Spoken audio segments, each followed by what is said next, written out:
Hey guys, so I bought myself this '06 Ranger. I'm just going over it before I get it MOT'd. Fixing a few wee rusty bits, welding some patches in, and has a bumper off because the bumper's rotten. But this is pretty good here. Look at this.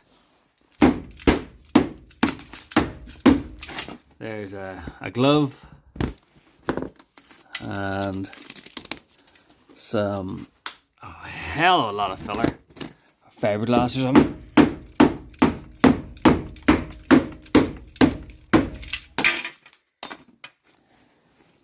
Holy,